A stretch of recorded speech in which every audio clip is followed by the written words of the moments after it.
Hello, I'm Emma-Louise Coffey, and you're welcome to the Dairy Edge, the Teagasc Dairy podcast. We're bringing you the latest information, insights and opinion to improve dairy farm performance. With ideal weather conditions, grass growth has exploded over the last 2 weeks. On this week's episode, Micheál O'Leary gives his top tips to keep control of grass on your farm, how to maintain quality of the dairy cow diet and avoid feed waste. We're here in the second week of May. I suppose good healthy position all farms really around the country. Average farm cover of 790, cover per cow at 203, growth rate of 70, which has, I suppose, increased up from 57 the previous week, so a 20% increase in grass growth rates across the country. Demand at 56. And the average dairy farmer stocked at about 3.9, and roughly about 14.5 kilos of grass and just over 3 kilos of meal being fed at farm level. So lots of measuring going on at the moment, which is great. Over 2,600 covers coming into PastureBase. However, I suppose with the increased level of growth we've seen in the last few days, I suppose that'll bring its own problems and challenges, I suppose, at farm level. And you've alluded to it, Micheál, like a 20% increase in grass production, say week on week. And I think, if any of us look out, you could nearly see the grass growing. It's exploding out of the ground. Is this growth rate set to continue into the next week or two, or do you see it standing still at the 70? Well, I suppose looking forward into this coming week, there is a good bit of rain forecast, which I think will keep growth rates high.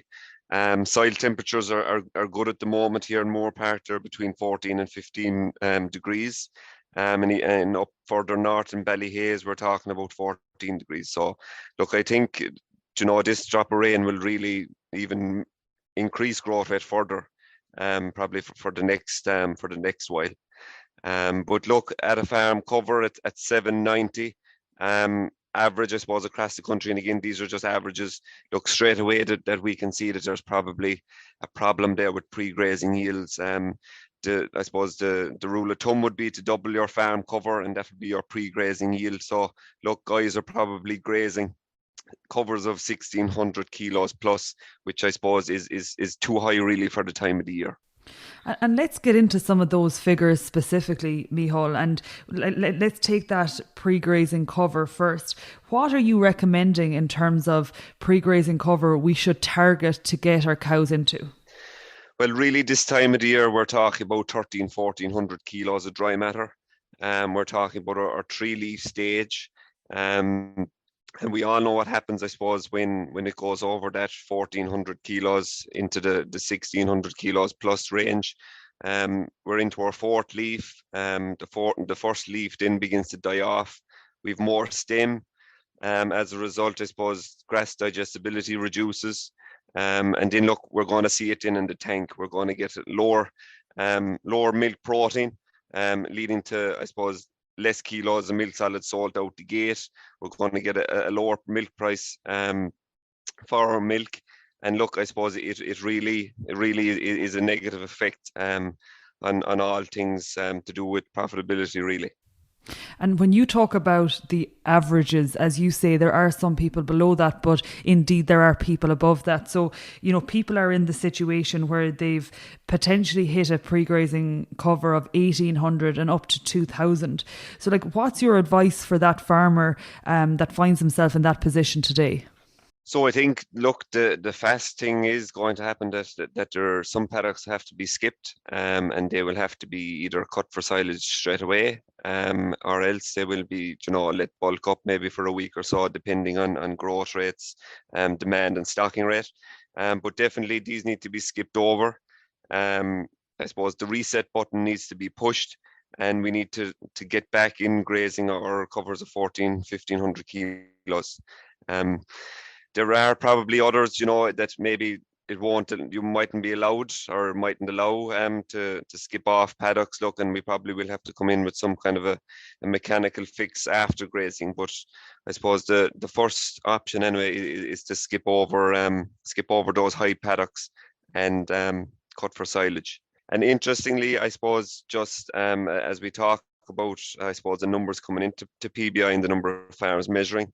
We're just seeing from the data that 42% of farms are currently grazing covers greater than 1,600 or 1,600 or greater. So I suppose that is a major worry, I suppose, going into the second half of May, and especially I suppose we have grass changing into the reproductive stage and producing seed head. And I suppose all this coming together will have a negative effect on production. And I would have always thought, in terms of deciding whether or not you have the opportunity to take out a paddock is dictated by farm cover per cow. You mentioned that farm cover per cow is at 203. How low could you reduce that, given we're at an average growth rate of 70 and it is looking to continue into the coming weeks? Yeah, sure. I think, look, the 70, I suppose, is the magic number there. If we're going to grow 70 or 70 plus, even maybe 80 into the next week, and we need to get to 1,400 kilos of dry matter, I suppose, of a pre-grazing yield. I suppose, look, the maths are simple. If we had a 20-day rotation at 70, we're at our target cover of 1,400. But if our growth rate increases to 80, I suppose we have to bring that rotation link back into about 18 days. So we'll have to go quicker around the farm. And I suppose the only way to go quicker around the farm is to have less ground to graze. And as a result, we'd have to take out a paddock or two for silage. But definitely, look, the cover per cow on farm at the moment, I suppose, look, the average figures again is over 200. We need to bring that down to about 160, 170. And to get the cows into the right grass. In terms of growth rate, Micheál, like say that 70, in some farms it is predicted this week on LAD's prediction model that there is going to be some farms hitting in excess of 100. So where should their rotation length be? We talk about the target average across the main grazing season is 21, but you're talking about a lower growth rate in that scenario. Yeah, exactly. And I suppose, look, every farm is different, and yet every year is different as well. So, like, if we look back into 2021, May was, I suppose, extremely slow and cold. But this year is completely different. So if growth rates are hitting 80s, 90s, even into 100 kilos of dry matter in the coming week, they will have to change their rotation link back to about 15 days. So they'll just go around the farm quick. And I suppose as a result, we'll I suppose take advantage of the growth rate, keep pre-grazing yields under control, have a high percentage of the farm cut, so there's really good quality grass coming back into it, and they're setting themselves up for the fourth and fifth rotation. So definitely measure. Every farm and every paddock is different. And you won't know, I suppose, what's going on until you put your two boots into the paddock and see where is the paddock at.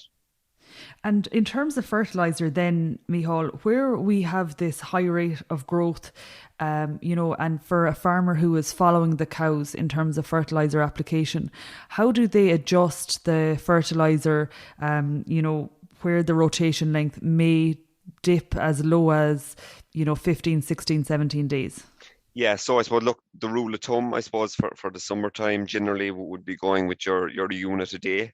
But I suppose when you are going into those short rotations, look, I suppose you'd have to be conscious of it, that you would be coming in at around 0.7, 0.8 of a unit. So look, if you're giving it, or if it's after getting, I suppose, a unit per day in the last application, you can reduce that for the next application, just to make sure that you're not putting out a lot of nitrogen, and I suppose as a result you're kind of creating a problem by growing, I suppose, more and more grass, which need to be cut as surplus. But I think if you keep up the measuring, you'll know exactly how many days ago was the paddock grazed, when last did it get fertilizer, how much did it get, and I suppose you can tweak your management in as a result of having, I suppose, the knowledge in front of you, at your fingertips. So general rule of thumb would be, look, if you're on a 21-day rotation, you're probably talking about a unit a day. But if you are on those shorter rotations, we're back at 0.7, 0.8 of a unit. A side point then, Micheál, in terms of farmers out measuring grass at the moment, where is dry matter percentage at based on measurements in Teagasc units across the country that, farmers may be still using the March, April dry matter figures at this point? Yeah, so I suppose at the moment, grass dry matter is about 15%. And I suppose, look, nationally is probably between 14 and 16%. So look, 15 would be a good number to use. And generally as well in periods of high growth rates, dry matter tends to be on the lower side, so around the 14, 15%. So that'll be just a point to note. When growth rates are high, grass dry matter is generally 14 to 15%. You mentioned also, to bring you back, Micheál, that we are heading towards the reproductive stage on farms. And you've also alluded to right now where farmers are at higher covers, it is having an impact on digestibility, animal performance in the form of milk production, and also then impacting on milk price. Is your recommendation for a pre-grazing cover of 1400 enough in order to maintain quality as we go into that reproductive phase? Or, do farmers need to do more? Well, I suppose it's definitely the first step anyway, is to make sure that that the pre-grazing yield is right. Look, we'll all have paddocks which, the dung pads might have been gone a bit mad, or they mightn't have been grazed out that well in the previous rotation. And I suppose hitting these paddocks a little earlier, so maybe, that the paddock might be at 1200, but we'll say the dung pads might be at 1500. And just, I suppose, giving the cow the best opportunity to graze out the paddock as tight as possible. And then after grazing it, look, you can decide whether it's grazed out to the 4.5 centimeters. And if not, look, we'll just have to go in and with the mower and just top it off and reset the paddock again. But I think, look, cows are probably at peak at the moment, and I suppose it's important, I suppose, that we keep them going, and I suppose coming back to just a few general practices as well is, I suppose, giving the cow as much grass as she can eat in the day, and I suppose we're back to, I suppose, 3 grazings per paddock as well. And just, I suppose, giving the cow the opportunity to express herself and not to hold her back, I think is really important. And back to the 3 grazings. Some people they've paddocks the correct size and they leave the herd of cows in for 3 grazings. Other people, they might give the cows 50% of the paddock for the first grazing. And they might, for the second grazing, they might give the cows access maybe to 80%. And then just give them the final 20% and clean up the previous bit of ground. But I think it's, our thinking now is to, I suppose, put money in the tank, or put milk in the tank, and to graze paddocks as tight as possible and keep quality right. And that's a really interesting point you make, Micheál, in terms of letting the cow express herself, in terms of giving her that full allocation, and bring it back to the feed allowance that you're seeing on PastureBase on dairy farms: 14.5 kilos of grass, 3 kilos of concentrate. Is there an opportunity now to cut that concentrate? There is, for definite, yeah. And I think it's the cost of ration, is about 40 cents a kilo at this stage. And I suppose grazed grass is probably about 12.5 cents. So look, there definitely is a saving there. Probably 3.5 is probably a little heavy. There's probably a kilo there that can be taken away straight away. And particularly when there is grass about, that I suppose we have to, maximize the potential of it. So definitely, yeah, I suppose concentrate is one thing that can be reduced, and I suppose leave the cows what they do best, and let them graze the grass outside. And where farmers aren't necessarily happy with the graze out. You know, you mentioned there is an opportunity in the next rotation to maybe take a cut of bales, but you know, the surplus is something that a lot of farmers are taking at the moment. You've alluded to it. You can cut it straight away or you can leave it bulk, but I suppose post cut, what is your recommendation for those particular paddocks, you know, in terms of fertilizer? Yeah, so look, if we are removing grass in the form of whether it's going into the pit or whether you're going to make high quality bales, you know, P and K must go back into that paddock. So hopefully that there is a bit of slurry around on farms still at the moment. I know there was a lot of slurry put out in the springtime, but definitely look, 2,500 gallons of slurry could go out on these paddocks. And that would, I suppose, give plenty in P and K. And I suppose if there isn't slurry or parlour washings or anything available, I suppose we'd have to go with a compound, something like 18,612, I suppose, to replenish the P's and K's that were taken off the paddock. And I suppose it is a very good point that, look, we often forget about these paddocks that have silage was taken off them, that we forget to put back in the nutrients, which was removed.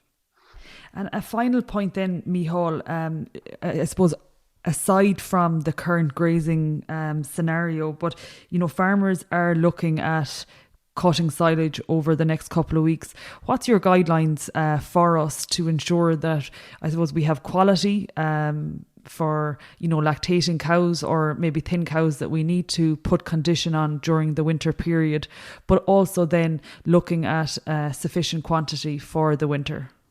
Yeah, so look, in the next week or so, I suppose that there will be it'll be a start to the silage season, really. And there is, I suppose, a lot of talk about, you know, high costs of making silage, be it fertilizer or the contractor, or even land prices after creeping up a little. And a lot of farmers are talking about this kind of delayed cut, that we'll cut the silage maybe well into June, and we'll get a big bulk, or we'll have a big pit of silage. But I suppose the one thing, or maybe there's two things really, that if you are going to delay the cutting date, you will have a negative effect. Number one, on the quality, so the DMD, or the dry matter digestibility, but also on the quantity. So I suppose it'd be great to have a big first cut, but we also have to think about what's the second cut going to be like. So if we delay the first cut, we're obviously going to have a smaller second cut. So I suppose it all depends really on what's happening on the farm. So what do you need the silage for? So is it for a dry cow? Is it for a cow and milk, or is it for replacements? So for, I suppose, dry cow silage, really, you'll be talking of an average DMD around 68 to 70%. And I suppose that really needs to be cut the end of May, early June, in order to get that kind of quality. But I suppose when we have cows in milk, and I suppose they are going to be fed silage, and look, they are going to be fed silage whether you're in winter milk production or whether you're in spring production. There are going to be periods where silage is going to be fed in the diet. So that really needs to be cut in, I suppose, mid to late May, a DMD there of about 72%. While if you're looking at your winter milk herd, that's, I suppose, inside for a large period, milking over the winter, that really needs to be cut next week, mid-May, and have your 75% DMD silage for those cows. So really and truly, I suppose, a lot of silage should be cut before the 1st of June, heading into the first few days of June, because I suppose we need good quality silage. And as you were saying, we're going to have growing stock. Your dairy replacements, they're going to need 72%. So look, that needs to be, I suppose, cut in late May. So I think, look, generally, again, rule of thumb, I suppose the crop yields would be somewhere between 5 and 6 tons of dry matter per hectare. That's super, Micheál. Really nice to get an insight from the range and the level of grass that we see across the country. Some of the big talking points or tips I've taken from you are, for farmers to get their boots on the ground and assess their own situation and to target that 1,400 kilos in terms of pre-grazing herbage mass to achieve that 3-leaf stage grazing, maximising feed quality and supporting a high level of production on farms. Thank you, Micheál. Thanks, Emma-Louise. That's it for this week's episode of the Dairy Edge podcast, and my thanks to Micheál O'Leary for joining me on this week's show. Don't forget to rate, review and subscribe to the podcast. You can listen on Apple and Google Podcasts as well as Spotify, and for more information go to the Teagasc website at teagasc.ie. I'm Emma-Louise Coffey, and join me next time for your Dairy Edge.